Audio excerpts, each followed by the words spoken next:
All right,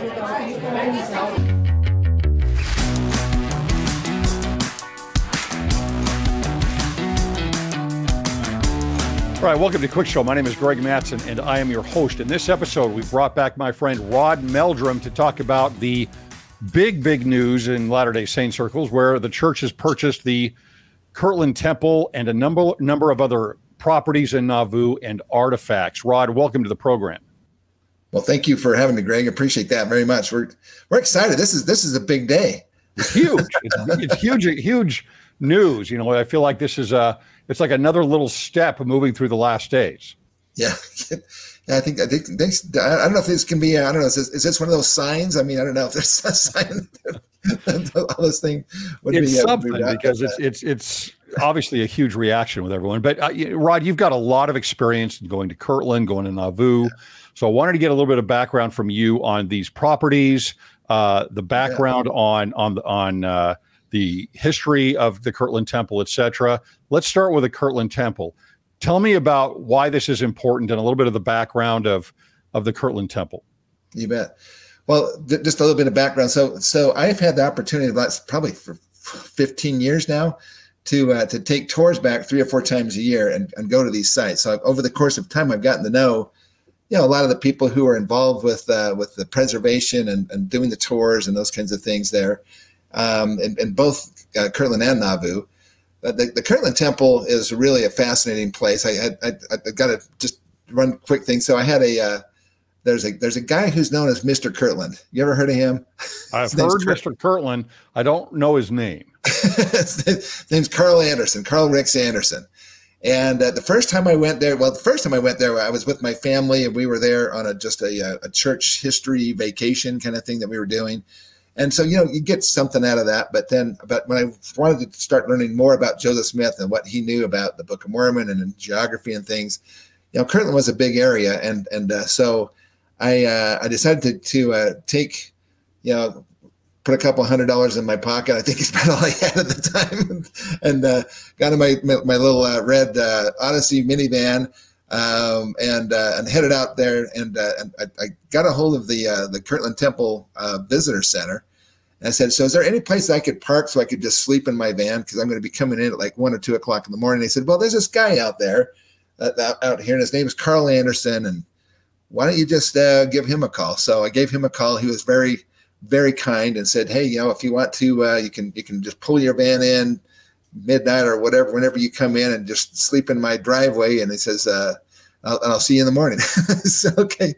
So I wake up in the morning, and knocking on my window of my van, and it's Carl Anderson, and he invites me in for this huge spread breakfast. I mean, and then he spent the whole day with me, and I was just amazed at the kind of kindness that was. But he gave me kind of my first introduction to how special Kirtland is in general, and the Kirtland Temple is specifically, and it's really a fascinating thing. So. A little history. I mean, obviously, we know about the Joseph Smith, how he was led by the Lord to go out in the middle of the wintertime, had to get a sled, a sleigh with his horses and so forth, and go out there. And he met with this, and he came out there to Kirtland, and as the story goes, he met with this guy by Newell K. Whitney, and they came to this. Newell K. Whitney was quite a prosperous merchant out there. He had a store out there, and so he came in to town in a sleigh in the middle of the winter there, and literally walked into the door and opened the door, and he says, Newell K. Whitney, thou art the man. And Newell K. Whitney says, I'm sorry, but I don't know who you are. And he says, I'm Joseph Smith the prophet. You prayed me here. Now what do you want? That's right. Kind of how Kirtland got started. I mean, that's really kind of the start. And then that blossomed into a huge friendship that they had for many, many years. And then the Kirtland area, was a kind of a place, because the Palmyra area had gotten so kind of hostile and everything, that the Lord told Joseph to go out there, and So they started to get the gathering of the saints was really the first thing. The Kirtland Temple is interesting because that's only one of two temples in this dispensation that were actually built, under the tutelage of the prophet Joseph Smith. And he said that he received the plans, if you will, the blueprints, and what the temple should look like and the symbolism that should be applied to these temples. He said he got that from revelation, from visions. So I think that's a pretty significant thing. And of course, we know that the temple was a huge sacrifice. I mean, people were pouring in; they were poor. Most of them were coming with hardly anything but the clothes on their back, and yet, and when you kind of think about it, that temple was one of the largest edifices in the United States. I mean, other than maybe New York or Boston or that kind of thing, or maybe Chicago. But that temple was one of the biggest, edifices basically in the U.S. I mean, it's a pretty bodacious project, really, when you think about it, especially for a bunch of poor dirt farmers and people coming in, immigrants and things. So, the amount of sacrifice it required to do that was just astounding. The men would give a tithe of their time from their farming and building homes and that kind of thing. The women would do all kinds of things to try to help with providing clothing and materials.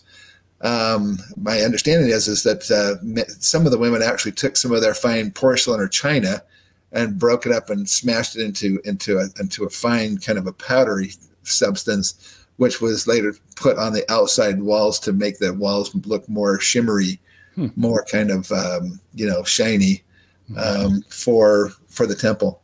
And of course, the day of the dedication was a huge day for the church. There was actually, I think, 2 days worth of ceremonies and meetings, and they went on for hours and longer winded than you and I are, even Greg. Look out. There are reports of some of the sermons were going for 4 or 5 hours. I mean, that's pretty crazy when it comes down to it. So anyway, and there were some amazing things that happened there in the Kirtland area. It'd probably be, I don't know if you want to go into a little bit of Joseph's life there at Kirtland, because he ended up living in several different places. Sure. And had some pretty traumatic things happen to he and Emma while they were there. So when they first got there, they met with, of course, with Neil K. Whitney, and then and they became instant friends. And then they lived for a little bit of time out at the Isaac Marley farm, which is actually about 1.5 miles or 2 miles down the road from where the current church historical visitor center is. And they lived there for a little bit. Emma gave birth to twins, and unfortunately, and just devastatingly, both those twins died within hours of their birth. There was another guy by the name of John, I think it was Lydia Murdoch, that she also was pregnant with twins and gave birth, and then she died from childbirth.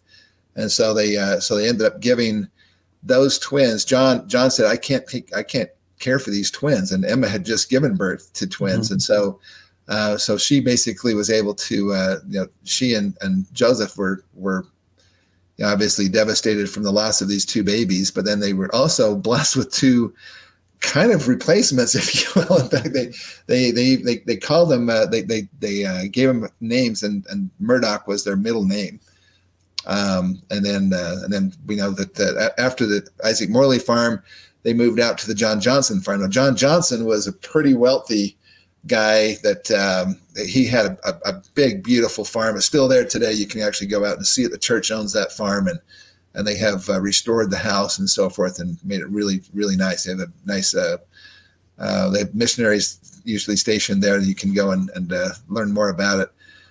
But there was some very significant things. In fact, the Kirtland period, as I understand it, was one of the most, it had the most visitations of God the Father and Jesus Christ of any other place on the earth. there were dozens and dozens of visitations and apparitions, or not apparitions, but where Joseph was receiving revelation after revelation. There were more revelations actually that were recovered in, or that were done in, or received, I should say, in Kirtland than any other place. So Rod, you're saying that there were other visitations by the Father? Yeah. Yeah. In fact, there's a book here. This is actually by Carl Ricks. So a little shameless plug for his book here. So this is, let's see, there it is, The Savior in Kirtland. This is actually an autographed copy of that, but he gives the accounts of the Savior in Kirtland, but also even the Father. A couple, was there a couple of times, but mostly was the Savior. But there were other instances as well. So it's a very special, sacred place from a church history standpoint. And then we have, and I'm just thrilled about this new announcement. Although I will have to say, I'm a little bit. I know there's some very much melancholy, thoughts going on with the Community of Christ. Mm-hmm. I have some dear friends there. I mean, over the years we've become quite well acquainted with each other, with many of the different people there. Specifically, some of the people that like Lachlan Mackay. He's with Community of Christ. He's their historical sites director, and so many times I had an opportunity to talk to him, or to go to these sites that were owned and operated by the Community of Christ.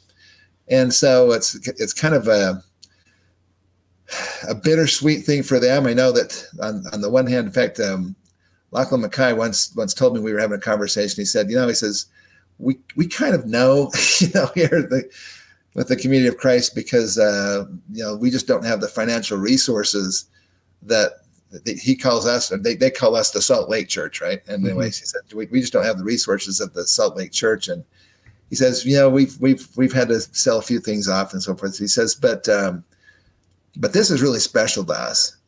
And he kind of intimated to me that he says that when the day comes, he told me, he said, Rod, when the day comes, he says, more than likely, if anybody's going to buy the Kirtland Temple, it's going to be the Salt Lake Church. Mm-hmm. He says, but just know that the day that we sell the Kirtland Temple to the Salt Lake Church will pretty much mark the kind of the end of our what we're doing, because it's just, well, this has got to be devastating for them. I mean, is their, I mean, I know they've got their new temple, but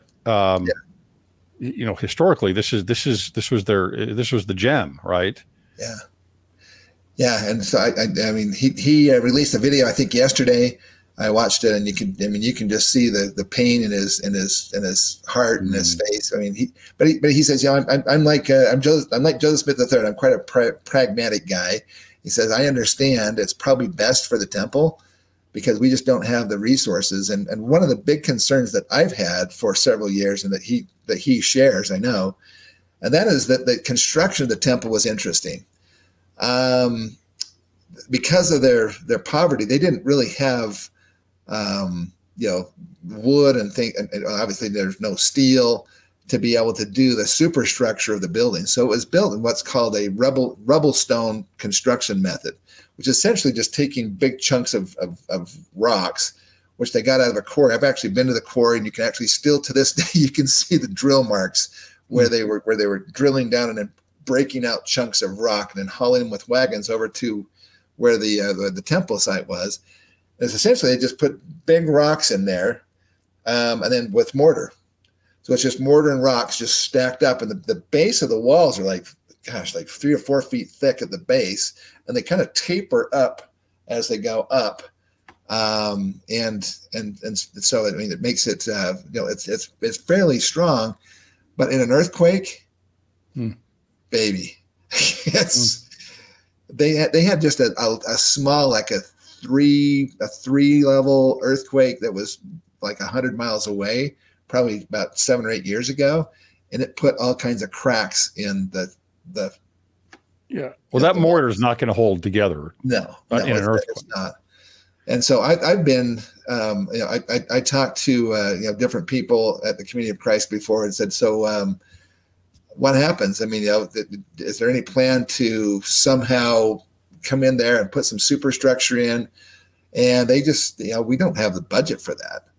And but I have to say though that our church has gotten really good at that. Between the Provo Tabernacle retrofit to a temple, the Salt Lake Temple retrofit for seismic engineering and so forth, and the Logan Temple, they put a bunch of steel in that years and years ago. I know about that one mostly because they took some of the rubble from the temple and actually put it back behind our home there in Logan. So as the Logan River ran behind our house, and so they riff-raffed the banks of the river with some of the temple debris. So that was always kind of fun going through all that stuff and seeing some of the original paint and stuff that were in there. Anyway, so the Kirtland Temple though, it's I have to give it to them because they gave their all. The Community of Christ has to preserve and keep that temple up, but maintenance alone it really needs about 3 or 4 full-time people working on it. And they had one volunteer guy that was there. I'm trying to remember his name. It's Tom. Oh gosh, what's his last name? I'm going to have it right here. Tom Kimball. He was actually a member of our church. Kind of an interesting guy though, because a couple of times we'd go to the temple with our tour group, and he'd be there with a cup of coffee going down. So kind of had longer hair and so forth, and he was just the nicest guy. And he would just take you through the temple and show you everything, and very, very knowledgeable. But then when he wasn't doing tours, he was actually fixing things and doing maintenance on the temple, and he would work 10, 12 hours a day typically on the temple. He loved that temple so much, and unfortunately he passed away just a few years ago, and we missed Tom. But they've been great to work with though. The Community of Christ has been, they're very gracious. I mean, here we come with a bunch of Mormons, from the Salt Lake Church, and they don't try to proselytize or whatever. But I will have to say, in all honesty, as much as I enjoy the friendship with the Community of Christ members and their leadership and so forth that I've had a chance to get to rub shoulders with, there was I would point this out to some extent to my tour groups. We'd go to the temple, and I hope that this doesn't ruin anything for anybody, but one of my favorite things about the visitor center that the Community of Christ put together there is they have a film, and you come into this auditorium and it's dark and it has draperies around and so forth, and you watch this film, and at the very end of it, it starts playing a Spirit of God Like a Fire is Burning, right? That has a kind of a choir singing in the film, and then you don't know this when you first go in, but all of a sudden the draperies just open up, and you're sitting literally just with a perfect framed view of the temple right there as the curtains open up, and your eyes kind of adjust to the light and everything, and it's quite a moving experience. To be able to do that. I don't know if the church is going to maintain that. I would imagine they probably would, but the film itself was less inspirational than the films that you see when you go to the actual Kirtland Visitor Center of our church. And when they have a film there that talks about the Whitney family and some of the sacrifices and so forth, and it's just a phenomenal film. I think it's the only place in the world that you can actually see that particular film, but it depicts the level of sacrifice that was going on for that temple, and it brings me to tears almost every time that I see that. Especially when you see that they were only there for just a few years, and then the Lord called them to move on. And there was a lot of people who were like, whoa, hold on, wait a minute. Yeah. He said that this is where we're going to gather. We came here, we built homes, we logged, Yeah, are you kidding me? Yeah, exactly. And then they had the Kirtland Safety Society debacle, that was the bank failing and all this kind of stuff, and it really caused a lot of people to look and say, okay, this prophet is, he's nuts. He's out of his mind. There was a real, I was going to say siphoning. It's not siphoning, but there was a real, separation. Sifting. There you go. Shifting at that time, I think that happened. And, I guess that has to happen over and over again. You have to get, you imagine a coming out of the American Revolution at the time that they were, they're not that far removed from it. And in a brand new country, still experiencing how the precedents of the Constitution and the laws and federalism and all this stuff, how it's all going to work. And then to have a brand new religion, sprout out from here. And in addition to everything else and the uncertainty, probably excitement also, but the uncertainty of where is this going? What are we doing? Who is this Joseph Smith guy? And then to have faith trials like that, that are going to come up. And for those that did stick it out, it's pretty remarkable, really, that you had people that had that much faith at that time. Yeah, what it's really surprising is I think there was probably more people who apostatized and left Joseph Smith in the Nauvoo period, which was actually a much kind of a nicer, easier period, if you will, than the Kirtland period. But those people, the early saints there, that came in, were like Signe Rignan's, his group, basically his I don't want to say audience. What is it? His congregation. That's it. Yeah. so his congregation. They were searching for, they knew that there was, had been apostasy, and they were talking about that, and they were kind of looking forward to someday when that would be restored. Yeah. But so. I got to tell you one other little quick thing. So this is full disclosure. Okay. So I haven't mentioned this anywhere else but exclusive. All right. We got an exclusive here. This is an exclusive deal. Okay. From Rod Meldrum. So, probably about 4 or 5 years ago, I think it was, we were at our big expo, and just like, a few hours or so before, I had a friend of mine who has a ward member who is a high up in the church, in the administrative arm of the church. And he'd been, I don't know if he was doing his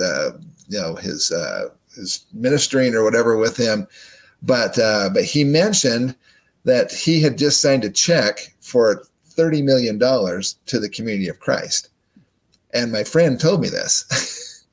And I thought, what other thing could the Community of Christ possibly have that would be worth $30 million besides the temple? So I kind of went out on a limb. I was up there in front of the audience there, probably 1,000 people sitting there, and I said, so I just got wind that there's been a check cut for the Community of Christ, and it's got to be we must have just purchased the Kirtland Temple. And there was like this hush, like falls over the audience.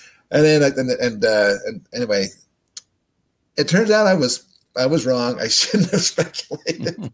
So here's my repentance right now for that, because it actually was the printer's manuscript that the church had purchased from the Community of Christ, and it really helped them to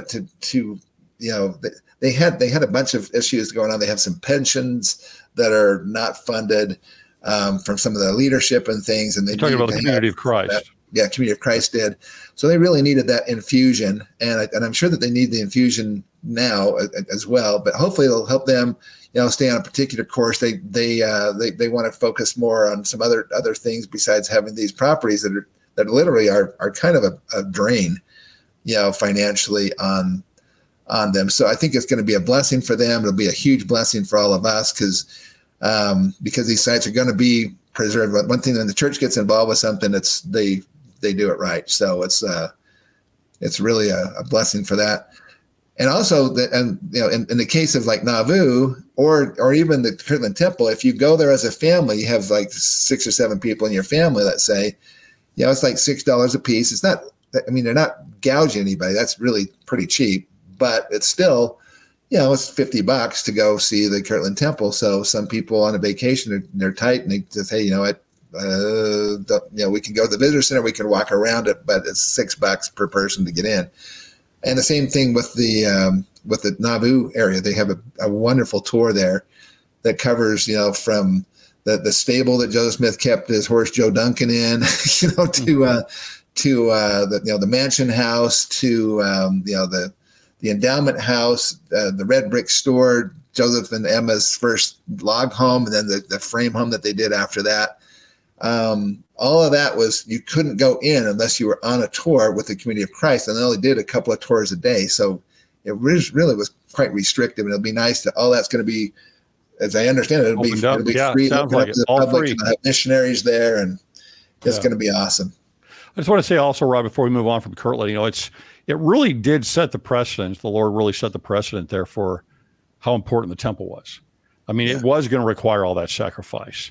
And it did need to be what it needed to be. It needed to be, I'm not going to say grandiose, but, the specifications were given to him.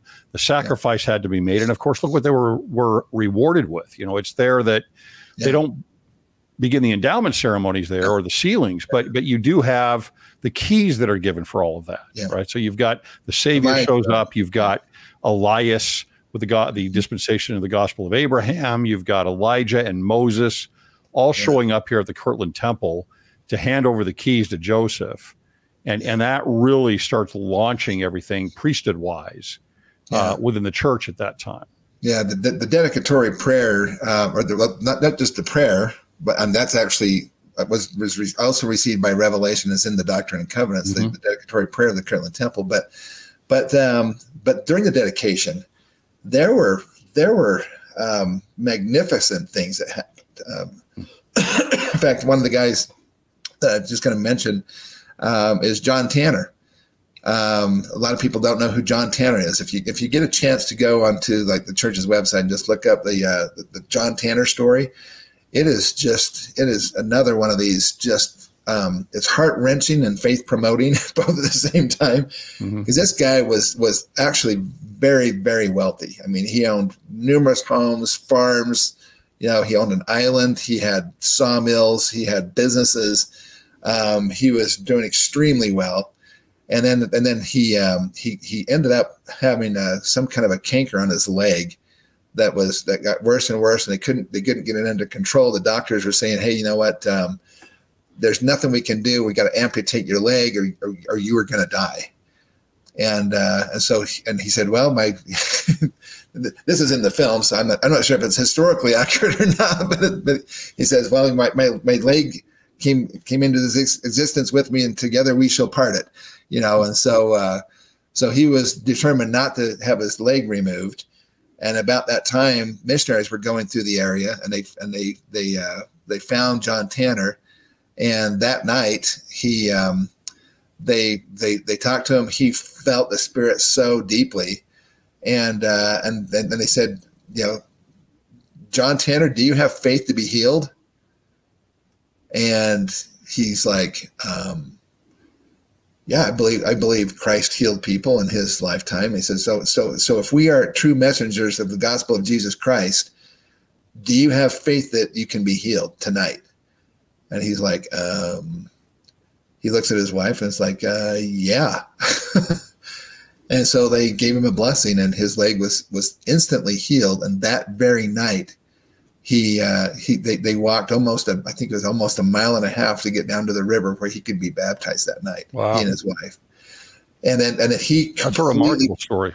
Completely committed to the gospel, and he's the one that actually is credited with saving the Kirtland Temple, because the brethren, they were so poor that even though most of their stuff was being donated, their labor and things, they still had to buy certain supplies like mortar and that kind of thing. And they'd taken out some loans, and those loans had come due by this point in time. And then John Tanner and his wife were praying one night and said, "Hey, the Lord says, you need to go to Kirtland. You're needed there. And I love that this is a great example. When Nephi says, go and do, he got the revelation, and they left that night. He and his wife to go to get on their wagon and ride and go to Kirtland. And he showed up there literally the day before the loan was due, and he gave Joseph Smith. And Joseph Smith had told the brethren, that this is all in the Lord's hands, that there's nothing that we can do. We have no way to pay back the loan.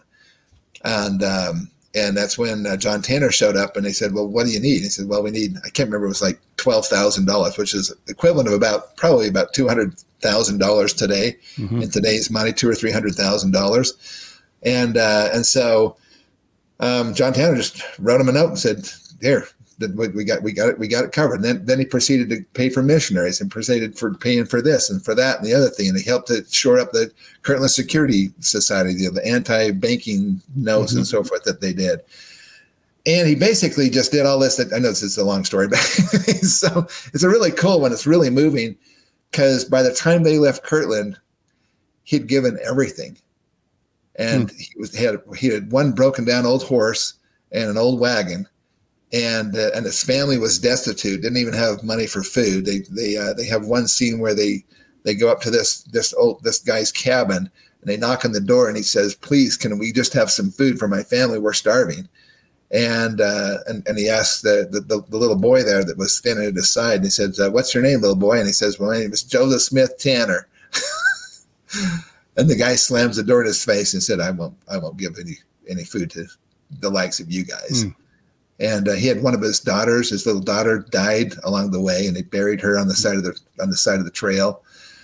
But then later on, he was then still hadn't really been able to recover anything from all that, and he was called to be a missionary. So he was one of the first missionaries to go and preach the gospel. Left his wife and family, again destitute, and he came back later on from his mission, and he approached Joseph Smith, and he says, so I have this note that you gave me, that for paying off the temple, you gave me a note in return. And Joseph Smith looked at the note for like $12,000 and said, Brother Tanner, he called him Father Tanner, actually, says, Father Tanner, what would you like me to do with this note?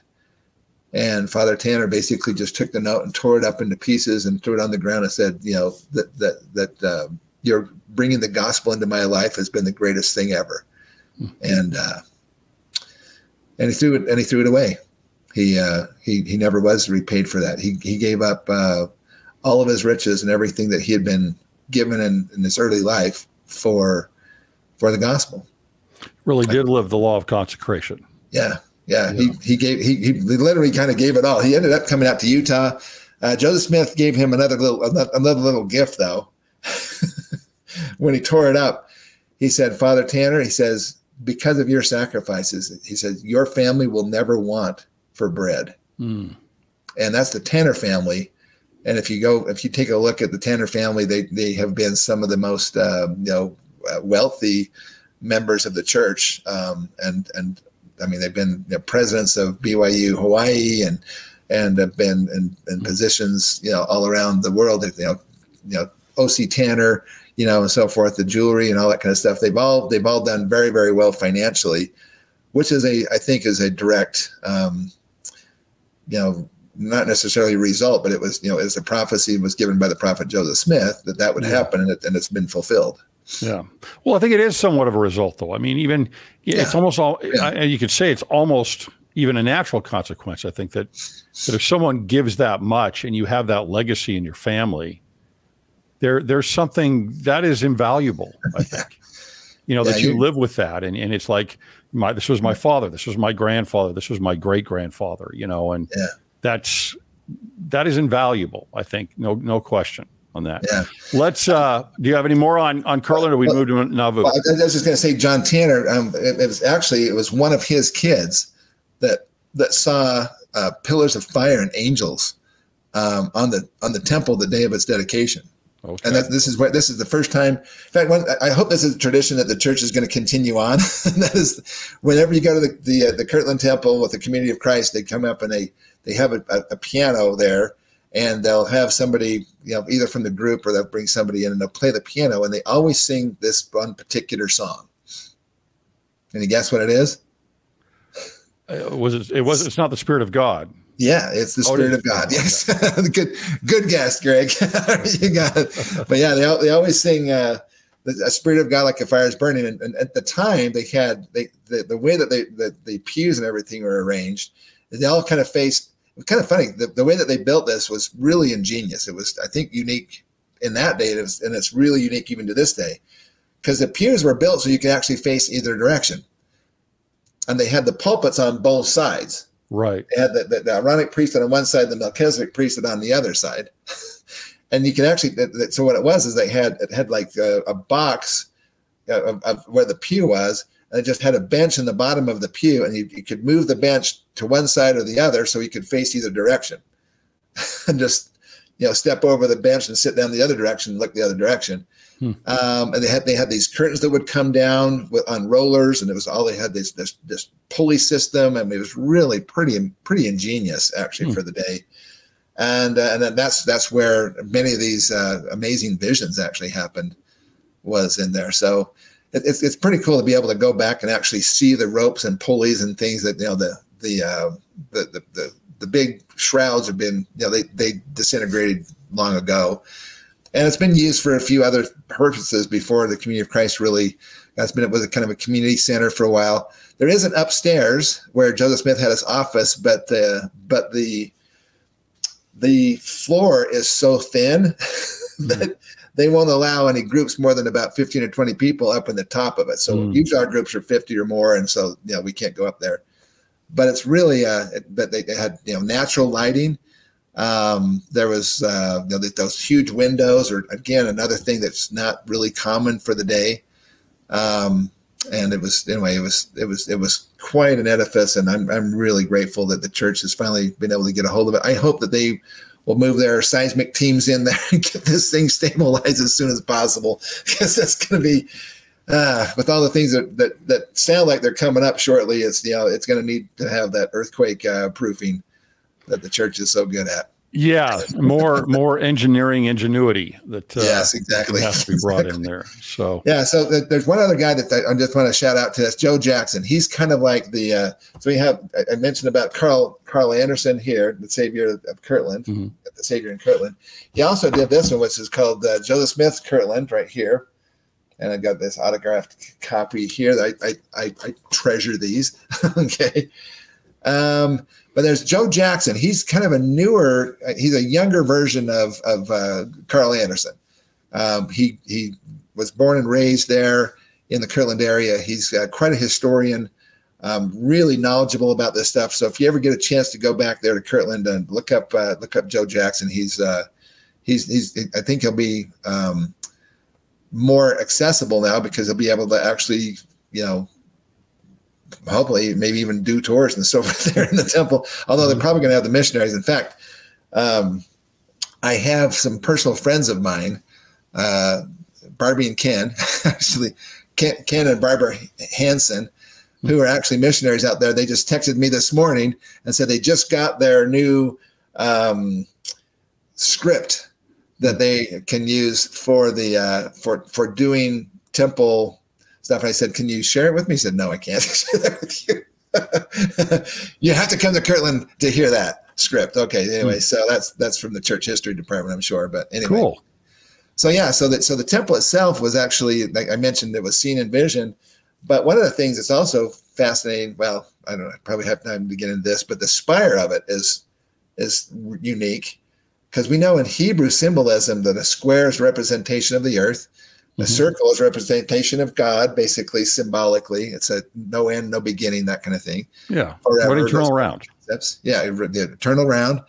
But the steeple of the temple is interesting because it has a base that is a square, but then it goes up, and then on the top of it there was a ball, and then of course they had the angel Moroni kind of laying out like Superman style, going over there with his horn sticking out.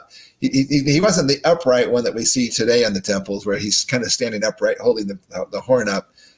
He was actually full on Superman going this way. Yeah. With the shofar basically going out in the front. But in between those two, between the circle or heaven or God and the earth down here, the square, there's an octagon structure, which a lot of people don't realize that octagon structure is the seal of Melchizedek. It's actually, I'm sure you've heard of that, you know about that, but that there's been ancient altars that have been found with the mosaics on them that shows Melchizedek, and it has on the altar this seal, which is essentially, if you take a square about like that. In fact, if you've ever been to the Salt Lake Temple before they just did all the remodeling and so forth, you got up to the front doors, they're glass doors, and when you open up, they go open, right? And now on those, there's this little emblem.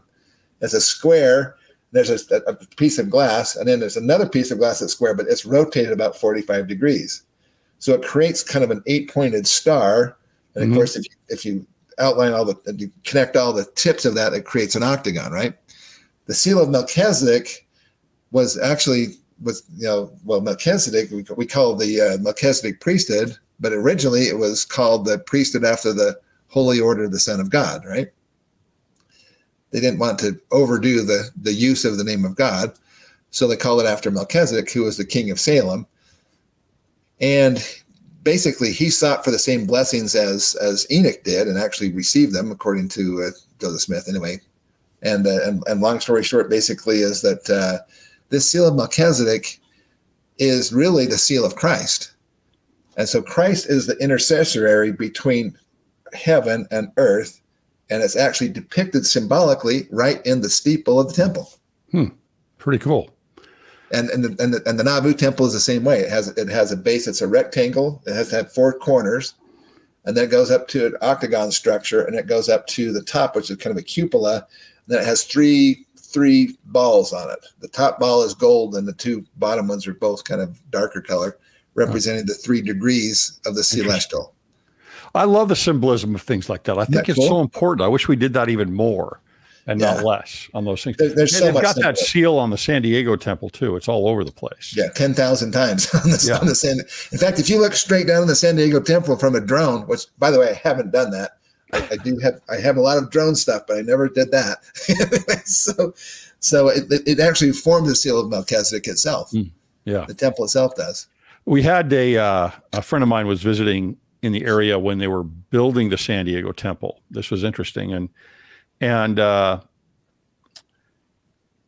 construction is very much that way, right? It's 8 points. Yeah. And in fact, the church had the security company that was watching over the temple while they were building the structure. Yeah. One of the guys that was there was a Muslim. And he was talking to my friend who was just kind of there visiting, and he let him walk around with him a little bit. And he says, one of the things that's really cool about this as a Muslim is that we use the 8-point star all the time. We use that figure of 4 and 4. The 8 is really important to us, and it's everywhere in this temple. It was like the whole construction. This is before it's even done. It's just the construction of this is built in this 4 and 4. Yeah, one of the stories goes about that is that the architect that did the initial designs of the San Diego temple apparently was not of our faith. And they said, I'm just kind of really, this motif is just really forceful. I don't know why it is. I'm so drawn to this particular motif with the 8-pointed star within a circle or that kind of thing. And they said, what does that mean something? And somebody took it to Hugh Nibley, and he said, yeah, that's a seal of Melchizedek. I said, okay, that makes sense, because it's only through Christ that we can attain, the celestial kingdom. So that's in fact, that if you think about it, that's the whole purpose of the temple, is to take us from this earth and transform us through Christ to be, celestial beings. Sure. Yeah, absolutely. Very cool. All right, Nauvoo. Let's get to Nauvoo here, because I know you got some really interesting things that you've personally been involved with in Nauvoo. Yeah, and so that's part of the reason why I'm wearing my special shirt here today. Just so you know, they're just for you, Greg. I don't know if you can see it here. Let me get up a little closer. You can see what that says there. There, can you see that? I dig Nauvoo. Can you read it underneath there? Right I can't read that. Okay. Well, I'll read it upside down. Okay, so it's Joseph Sr. and Lucy Mack Smith residence in 2014. So this is a little bit old shirt. I understand it's 10 years old, but hey, you know. So I had the opportunity. Hey, it still fits you. That's a good sign. Well, kind of. It's a little tighter than it was. It used to hang on me. Now it just kind of like feels more like a girdle, probably. But anyway, so I had for 2 different summers. I was out there between tours and so forth, and I had an opportunity to work with I Dig Nauvoo.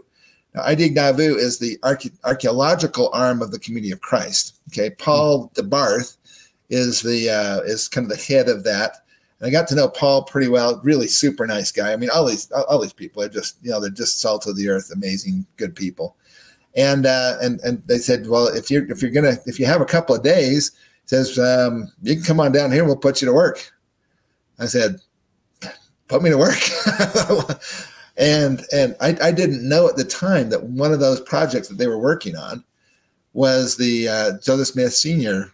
Home there in Nauvoo. So just maybe to back up for just a second. So with this purchase of the Kirtland Temple and artifacts that go along with that, also I think is of equal importance is the mansion house, you know, and those and the red brick store where so many things happen. We can kind of touch on some of those things. If let me mention real quick. So it's the Kirtland Temple we have there, and then in Nauvoo we've got the Smith family homestead, the mansion house, the Nauvoo house, and the red brick store.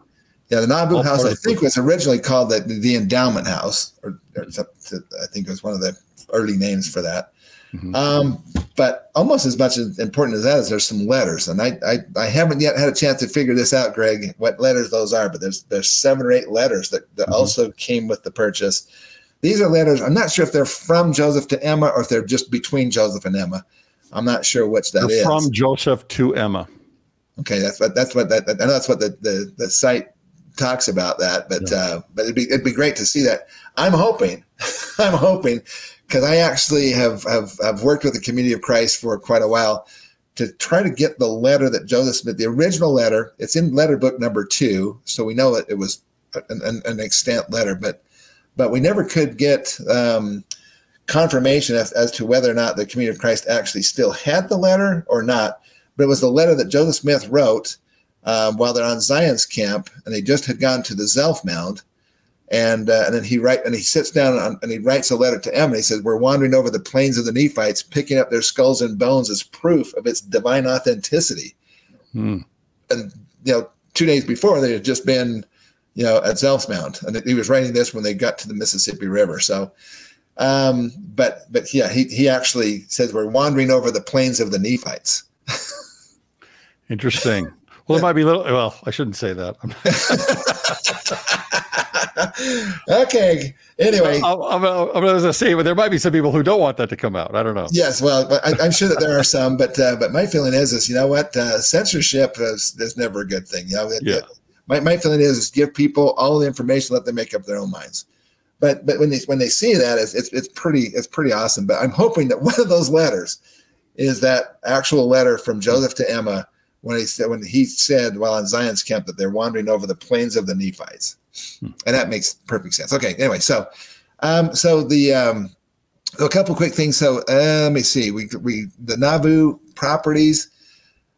I can't even begin to tell you how excited I am about that, because there is some serious history that goes on. Like the longest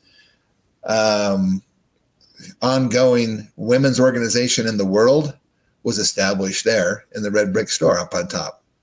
The Relief Society that was where it was first established with Emma and so forth. We have, so so if you go to Nauvoo, there's basically this one area kind of on the south end of town of Nauvoo that the Community of Christ pretty much held on to all of that property. So they have like a steak center there. They have their visitor center. There's the mansion house, which is on one corner, and then there's the road that goes down through there. I can't remember. It's not Parley's. I can't remember what road it is. But anyway, but anyway, so you have the mansion house. Then just to the south of that, there's kind of a parking lot and some grassy area and some trees. And then just south of that is the endowment house. And then if you go to the west of that, across the road, is Joseph and Emma's first log home, and also the frame home that they built before they built the mansion house that they were living in there. Then there's this big park-like area just to the west of that, and then just to the west of that park area, or excuse me, just to the west of their home is actually the Smith family cemetery, and that's part of the park that continues on. And then you have the red brick store just to the west of that. And the Community of Christ had all of that, and they would give tours, and you could go there and they would take you on a tour through all of those things. And they had really great tour guides, very informative, very, very, a lot of information. It was great to be able to go through those, but a lot of people don't get the chance because, number one, they have to pay extra for it. And, we as members of the church are we're frugal. Is that a nice way to say it? Yes, that sounds right. We're very frugal. So we're not, we go to a place and our church doesn't charge anything. We're sure as heck not going to spend any money to go to another church's thing. Anyways, unfortunately, that's been kind of the attitude. So it'll be good to be able to have people go to all of it. But they had a fairly decent visitor center there. And so I got to work on this little piece of property, the Joseph Smith Senior House. Well, for a long time, nobody knew where that really was because it had been raised at some point, and nobody really knew where it was. They knew the foundations were still there, and it turns out that it was kind of underneath part of that parking lot and that grassy area, right on the corner. You have the mansion house and Joseph Smith's and Emma's cabin and other are kitty corner from each other, and on the other corner is the Joseph Smith Senior Home. And they were working on that when I was working with the I Dig Nauvoo project. And so I got to do some kind of fun things. I actually got an opportunity to dig out the front door stoop, if you will, of the Joseph Smith Senior Home, which doesn't sound like it'd be all that much exciting. But once we got down there, they didn't really use concrete in that. So they had rocks. They had a couple of big flat rocks that they had used. And they'd been removed. And so we were digging down below that to see if there's anything, that would be found down below there. And lo and behold, we found two beautiful Native American arrowheads below the front porch area. And in fact, that was just the ones that I found, but there's been hundreds and hundreds of other arrowheads in the area. So I think I'm going to go ahead and tell you. This will be one. Okay, so Paul DeBarth, who's the archaeological director, basically for the Community of Christ, they needed to put new electrical service into the red brick store. So they needed to lay electrical cable down between where from the corner there where the electrical hookups were, and then down this sidewalk over to the red brick store to put a new electrical service into the red brick store. So they got one of these big ditch witches, these big machines that they dig down and it just digs a trench along a trencher, basically. And they got this trencher out and they're going down along the sidewalk, and all of a sudden bones start flying up out of the ground. Like, whoa, hold on. And they looked at them and they're human bones. Okay. So like, oh, stop. So they stopped everything. They called the Illinois Archaeological, whatever people, and they came out and they checked everything out. They said, well, we got to get this in. Full archaeological digs take a lot of money and a lot of time, and they didn't have that. So they do what they call a salvage dig. So they just literally get shovels and they just dig down and find whatever they can find and get it out of the way so the trencher can come in and get the trenched in, put it in. And in doing so, they found that there's at least 25 ancient skeletons that are in between the red brick store and the Smith family cemetery. So the red brick store is over here. Smith family cemetery is over here. And this is where Joseph and Emma and Hiram and Lucy Mack Smith and Joseph Smith Sr. and about 30 other individuals, I think, from the Smith family are buried there in that cemetery. So they when they were doing this dig, they found all kinds of artifacts. And these artifacts are very specific artifacts, and they're all stored in the basement of the red brick store. And the Community of Christ wouldn't let you in there, but because I was friends with Paul DeBarth, and we actually went out and interviewed him a couple of times for the Hidden in the Heartland series with Kells Goodman and others, we were given permission to go down and take a look. And the whole basement of that store is filled with the artifacts that have been found through the archaeological diggings of the I-Dig Nauvoo. And there's pottery, and there's all kinds of, things like belt buckles and just all kinds of stuff, coins and things from the Nauvoo period that have been found in their archaeological digging. And that they had a lady down there for a couple of years that her job was to take smashed pottery and literally piece by piece reconstruct it into the original what it was. And she was amazing. She could take it's like a 5,000 piece puzzle in three dimensions. So what was all of this? Where did it come from? Well, a lot of it was from the Nauvoo period, but this was the fascinating thing, though, Greg. When they did the dig from before the trencher, the artifacts that they found Hopewell mound builder artifacts. There were specifically platform pipes, which are indicative of the Hopewell. That was one thing that they did that nobody else really did before or after them. There's pipes, there's arrowheads, and other artifacts that they know as Hopewell mound builder stuff. And if you know anything about, or those who do know something about our research on the Book of Mormon geography stuff, the Hopewell, we believe, were the Nephites. So that's like, whoa, when I found this out. So were these artifacts in the basement, or were they just somewhere in the area or beneath it, or just happened to be there from a previous time period?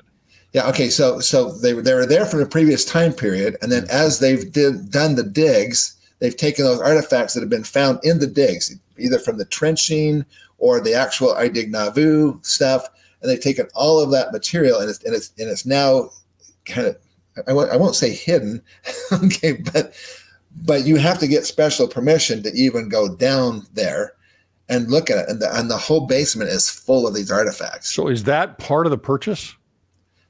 That's what I don't know. I'm assuming so, because it says specifically it says the red brick store, and it says and artifacts.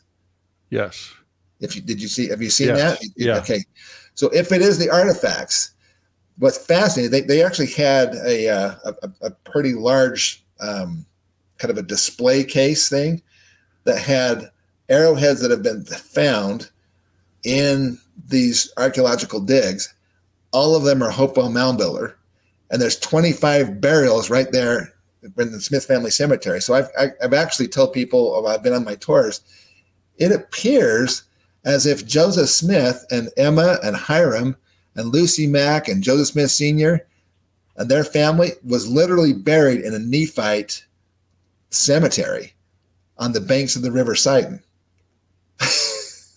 That would be fascinating, isn't that? I don't know who's buried there, Greg. But come resurrection morning, it'd be really interesting to see who they'd all have a party. We might recognize some of their names from the Book of Mormon that are buried there alongside of Joseph Smith and his family. Isn't that interesting, though? Yeah. Yeah. So that's a little bit about some of the Nauvoo stuff. I mean, it's just it's fascinating. Of course, we know what the Hopewell, the Nauvoo house, basically, that's the mansion house. That was where Joseph and Hiram's bodies were actually laid in state for a couple of days, and then they were moved to the temple. Mm-hmm. And people came from all over the area there to come and pay their respects to the two testators, as they're called, the Joseph and Hiram. And of course, the mansion house at this point in time, it was kind of the pinnacle of Joseph's yeah, if you think about it, here's a guy who literally built several cities, right? I mean, from Kirtland. I mean, Kirtland did exist, but they weren't. The Saints came in and built all kinds of homes and put in streets and all that kind of stuff. Then there was Far West, which had almost 5,000 residents. It was one of the bigger cities of the area at the time. And today you go out there and it's just fields. I mean, it's like nothing ever happened there. And then you have Nauvoo, of course. And I mean, so he really, I mean, you think of in our lives, if in our lifetimes, if we built 3 cities, that'd be quite an accomplishment on its own. But yeah, so Nauvoo Temple again was built by revelation from the Lord to Joseph Smith. In fact, I have a couple of books that are awesome. This is the first Mormon temple, the design, construction, and historic context of the Kirtland Temple. Here, it's a great book that has all kinds of original images of the things that were in there. Who's that one by? That's by Elwyn C. Robison. I'm not sure if it's available anymore. It's kind of an older book, but I love this information there. And I've got several other books I just love about this. If anybody wants to get some picture books, this is my friend Al Rounds. He has this book. It's called Beautiful Zion. And it's got he's a watercolor expert. He's done a lot of work for us in the past with his work on the watercolors and things like that. If you can see some of the the paintings, they're just spectacular. Historical things here going on there. Anyway, we don't have these books on sale or anything. I'm just showing you these are some cool books. And then this is one called The Seasons of Nauvoo. This is actually photography. So that's showing obviously the Carthage jail and other stuff there. So I've just had an opportunity to spend a lot of time in these areas and have kind of, I think, maybe a unique perspective on that because of that. This is Nauvoo Restored, and having brought thousands of people on my tours to these locations and getting to know these people, it's been really a blessing. Well, it'll be even more of a blessing now. I mean, this is historic. It is obviously big news. It's funny. I was talking to my wife and she was like, is this really that? I mean, is it? I'm like, yeah, it is that. It is that big of a deal. It is a very historic day yesterday. And, we should all be, I mean, obviously you feel bad for the community of Christ. This is a big deal to them. I'm sure they're down a little bit, but that's, that doesn't mean that we can't be happy about it and excited about what has happened. And I think a lot of people thought, okay, this will probably happen someday. Yeah. And here's the day. We're here.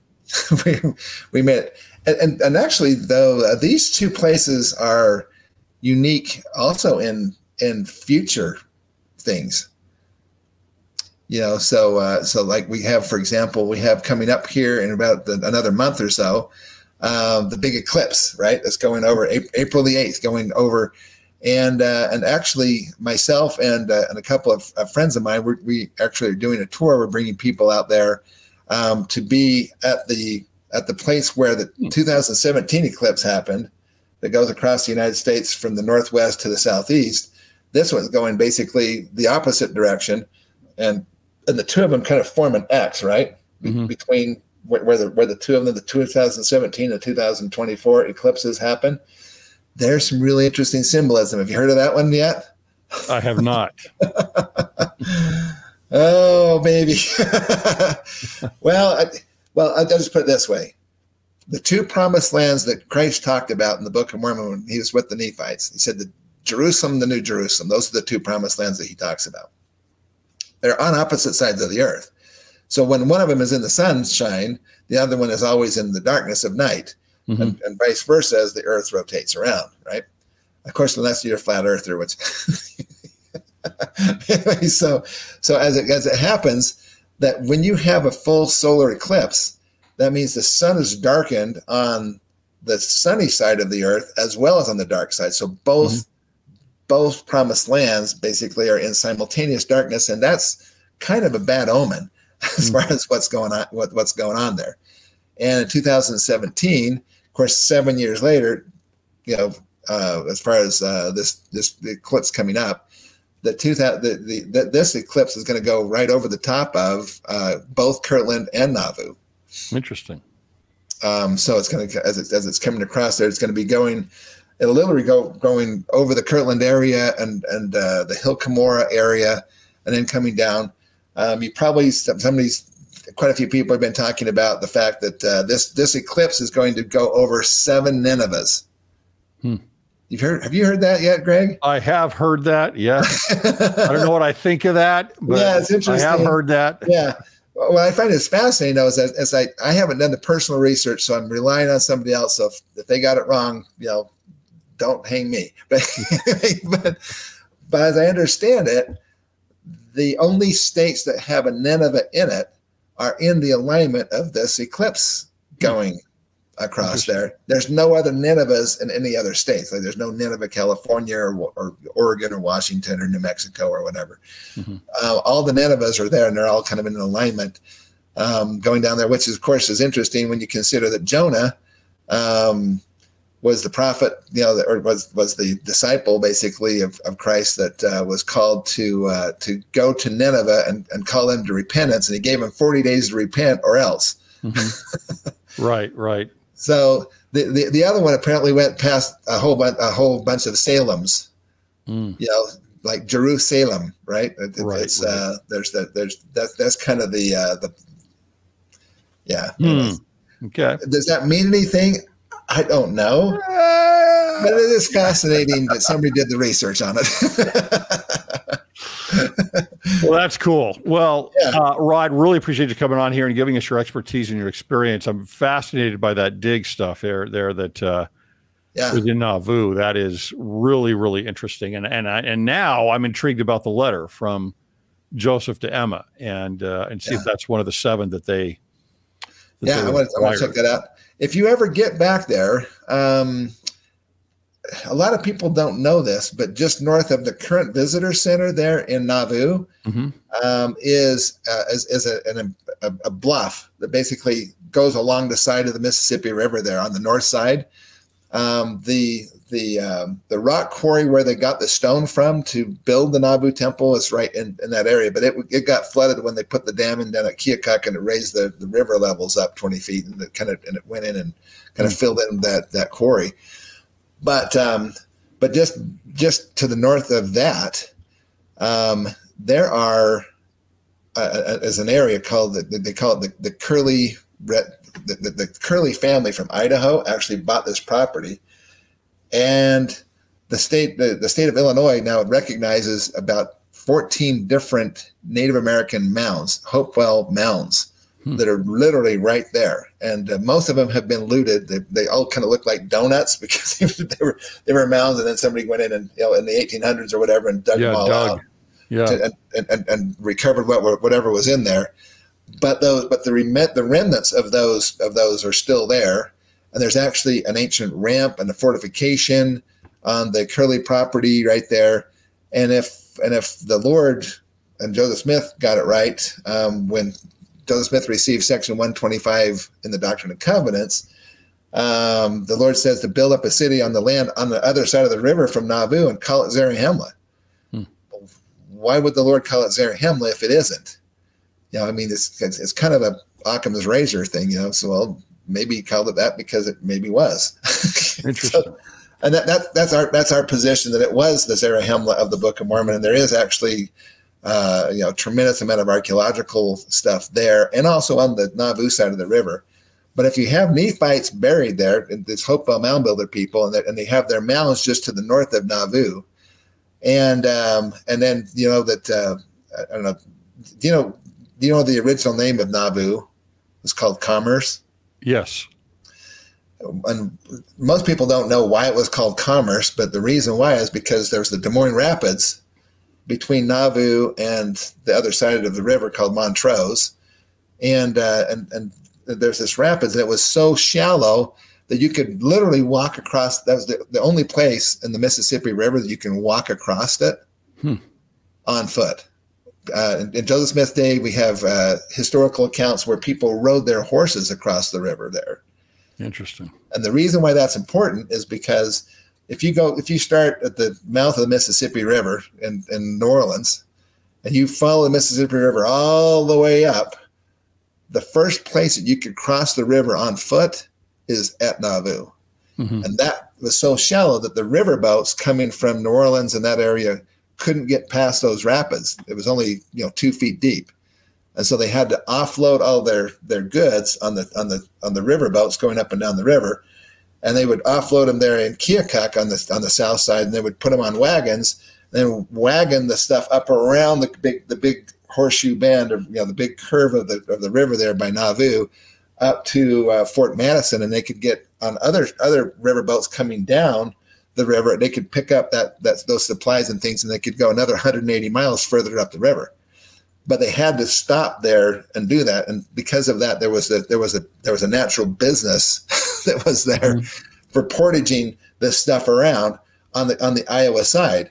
And when Joseph Smith and the Saints got there and they drained the swamps there in Nauvoo, and made it so they could actually get a road, then it's actually about a 5 mile shorter distance to go straight up across this than going out around the bend. And so they could actually do it cheaper.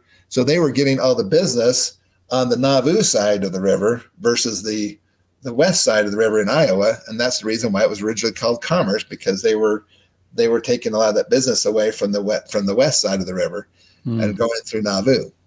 Very interesting. Later be called Joseph City and the City Beautiful. And if you ever get a chance to go out there, hopefully, if somebody wants to join me on a tour, we've got a tour coming up here in April where we're actually going to be going there. In fact, I think, I haven't verified this, but I think we're going to be the very first tour group to go out to Nauvoo with these properties being under the new management, if you will, new ownership of the church. So it's going to be fun to go out there see missionaries out there. Yeah, that's awesome. Rod, thanks so much for your time and for sharing all of this information. This is awesome stuff. Again, historic time, great information, giving us context around what has just happened.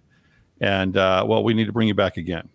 I sure appreciate what you do, and I'm looking forward to you're coming in April, aren't you? Yes, I'll be speaking in April at the Firm Foundation, the Book of Mormon, the Expo, but Book of Mormon Evidence Expo, right? And close enough. And close enough, and very excited about that. I'm speaking Friday night and Saturday morning, so So everybody come and hear Greg, and that'd be so awesome. That we sure appreciate what you do. I have to say that as I've watched your other interviews with other people and so forth, I've really enjoyed your thoughtful response to things. I think you've been able to thread the needle probably as good as any of the other influencers, podcasters,